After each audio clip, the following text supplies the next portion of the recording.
এরকম বন্ধুরা আশা করি অনেক ভালো আছে, আমিও ভালো আছি। বন্ধুরা কখন একটা দারুণ মজাদার মাছের রেসিপি আছে, কাতলা মাছ দিয়ে আর ডাঁটা দিয়ে।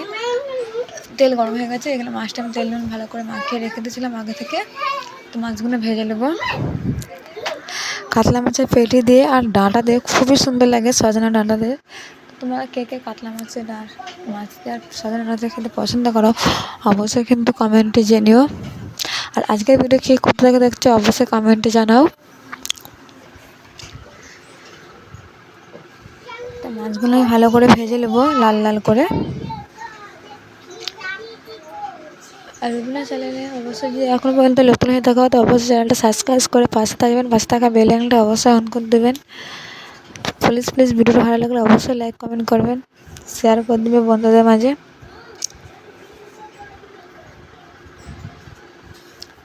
দেখো বন্ধুরা কত সুন্দর লাগছে, খেতে কিন্তু আরও খুব সুন্দর লাগবে। দেখতে কত সুন্দর, খেতেও খুব খুব দারুণ লাগবে। তো মাছটা আমার এক পিঠ ভাজা হয়ে গেছে, উল্টে দেবো এক পিঠ।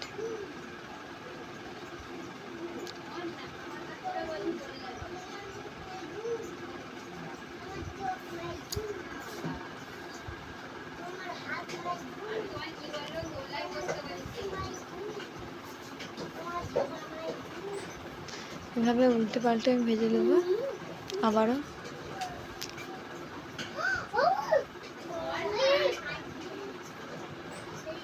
আর মাছের পেটিগুলো দেখছো কত সুন্দর আর কত মোটা মোটা, দেখতেই পাচ্ছ।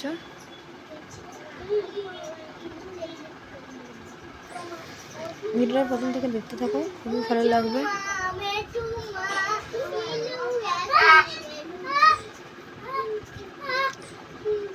মাছগুলো আমি লাল লাল করে ভেজে দেবো।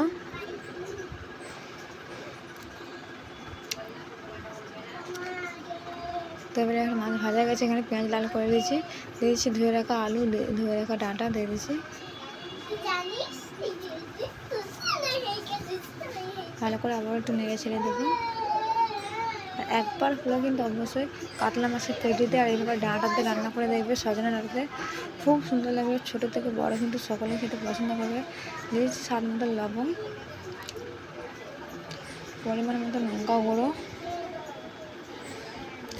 হলুদ গুঁড়ো পরিমাণ মতো, কাশ্মীরি পাউডার স্বাদ মতন, জিরে গুঁড়ো পরিমাণ মতন,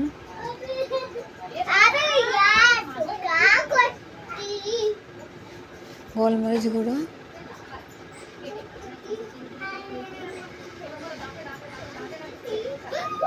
তখন আমাদের কালারটা কিন্তু এসেছে। টমেটো কুচি দিয়েছি উপর থেকে এটা আমি। আর দেখো কত সুন্দর লাগছে, খুব সুন্দর সুন্দর কালার লাগছে, খেতেও কিন্তু খুব সুন্দর লাগবে। একবার হলেও কিন্তু এইভাবে বাড়িতে বানিয়ে দেখবেন, খুব সুন্দর লাগবে। ছোটো থেকে বড় কিন্তু সকলেই খেতে পছন্দ করবে, একবার হলেও কিন্তু বানাবে। এখানে আমি অল্প পানি দিয়ে ভালো করে টমেটো গলিয়ে নিয়েছি। দেখো কত সুন্দর লাগছে, একদম নাইস কালার লাগছে, দেখতে পাচ্ছ তোমরা। দেখো এবার মাছগুলো আমি এভাবে দিয়ে দেবো, দিয়ে আমি 5 মিনিটের মতো ফুটিয়ে দেবো, যাতে করে মাথার টেস্টগুলো পুরো ডাঁটার মধ্যে যাবে। তো আমি 5 মিনিট পরে আবারও চলে এসেছি, দেখতে পাচ্ছ মাছটা আমার কিন্তু রান্না হয়ে গেছে পুরোপুরি ভালোভাবে। আর গরম ভাতে যদি এরকম মাছ দিয়ে ডাঁটা রান্না যদি হয় বন্ধুরা, খুব ভালো লাগবে। এতে ছোটো থেকে বড় কিন্তু সকলেই খেতে পছন্দ করবে, একবার হলে কিন্তু এইভাবে মাছ ডাঁটা বানিয়ে দেখবেন, খুব ভালো লাগবে। ভালো থাকবেন, সুস্থ থাকবেন, আবার দেখা নতুন ভিডিওতে। আল্লাহ হাফেজ।